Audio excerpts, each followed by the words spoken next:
Good morning বন্ধুরা, আশা করি সবাই আপনারা ভালো আছেন। আজকে আমি শিলচর বায়োমেডে যাব।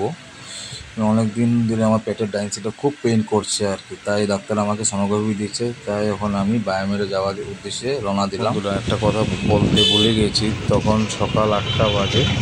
আমি এত তাড়াতাড়ি কোনোদিনও সকাল 8টার সময় উঠিনি, প্রায় ঘুম থেকে উঠতে আমার 9টা বেজে যায়। আজকে ফার্স্ট টাইম আমি 8টার সময় উঠেছি। তারপরে আস্তে আস্তে চলে গেলাম বায়োমেডের দিকে। তাই পুরো রাস্তাটা একদম ফাঁকা ছিল, খুব আরামে চলে গেলাম। খুব মজাও লাগছিল, সকালের বাতাসটা খাওয়া অনেক ভালো স্বাস্থ্যের পক্ষে। তারপর বায়োমেডে এসে টিকিট কেটে নিলাম। আমার টিকিটের নাম্বার পড়লো 17। বায়োমেডের যারা স্টাফ আছে ওরা আমাকে বললো লিফটে করে সেকেন্ড ফ্লোরে চলে যাও। এই সময় আস্তে আস্তে লিফটে উঠে গেলাম। সেকেন্ড ফ্লোরে আমি এসে পড়লাম। নেমে আমাকে একটু বসতে হলো, কারণ হলো অনেক মানুষ ছিল তো, তাই আমার টোকন নাম্বার ছিল 17। তাই অনেক সময় বসতে হলো, 20-25 মিনিট বসেই ছিলাম আমি, কিন্তু বোরিং লাগছিল। কোন সময় আমার নাম্বার আসবে, আমাকে ডাকবে, তাই আমি বসেছিলাম বন্ধুরা। তারপর আমার নাম এসে গেল, আমি আমার সোনোগ্রাফি রুমে ঢুকে গেলাম। ডক্টর সোনোগ্রাফি সোনোগ্রাফি রুমটা দেখতে অনেক সুন্দর ছিল বন্ধুরা।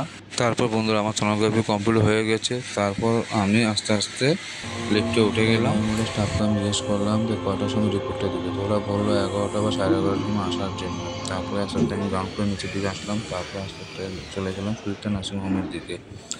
মেয়েকে ডক্টর দেখাতে হবে তো, তাই আবার সুচিত্রা নার্সিংহোমে চলে গেলাম। মেয়েকে যাকে ডক্টর দেখাবো, ও ডক্টরের নাম হলো মলয় চক্রবর্তী। উনি সুচিত্রা নার্সিংহোমে সবসময় বসে।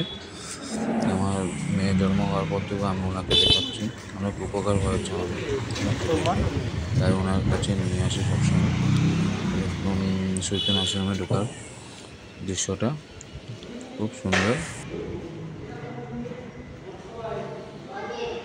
তারপর আমি আস্তে আস্তে চলে গেলাম সেকেন্ড ফ্লোরের দিকে। তারপরে সিঁড়ি দিয়ে উঠলাম হাঁটি হাঁটি পা করে। খুব সুন্দর দেখতে, হসপিটালটা এত খারাপ না, অনেক সুন্দর। তারপর আস্তে আস্তে চলে গেলাম আমি ডক্টরের চেম্বারের দিকে। গিয়েই প্রথমে দেখলাম অনেক পেশেন্ট বসে আছে। তখন আমার বউ, আমার বাচ্চা বসে আছে, হচ্ছে কোন সময় নাম্বার।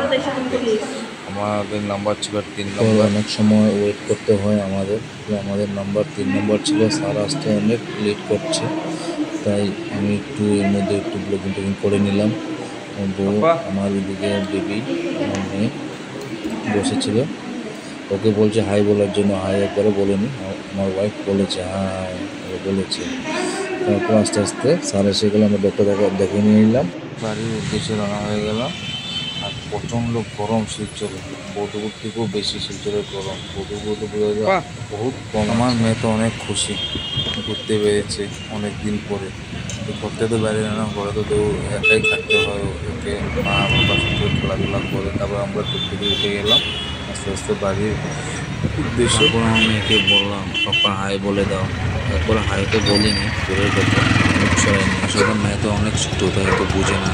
তারপর দেখো বন্ধুরা, শিলচরে এত জ্যাম, আর ব্লগ করতে ইচ্ছা করছে না তো গরমের ভিতরে। তাই আমি আমার ব্লগটা শেষ করলাম। সবাই ভালো থাকবে, ভালো লাগলে লাইক শেয়ার কমেন্ট দিবেন বন্ধুরা।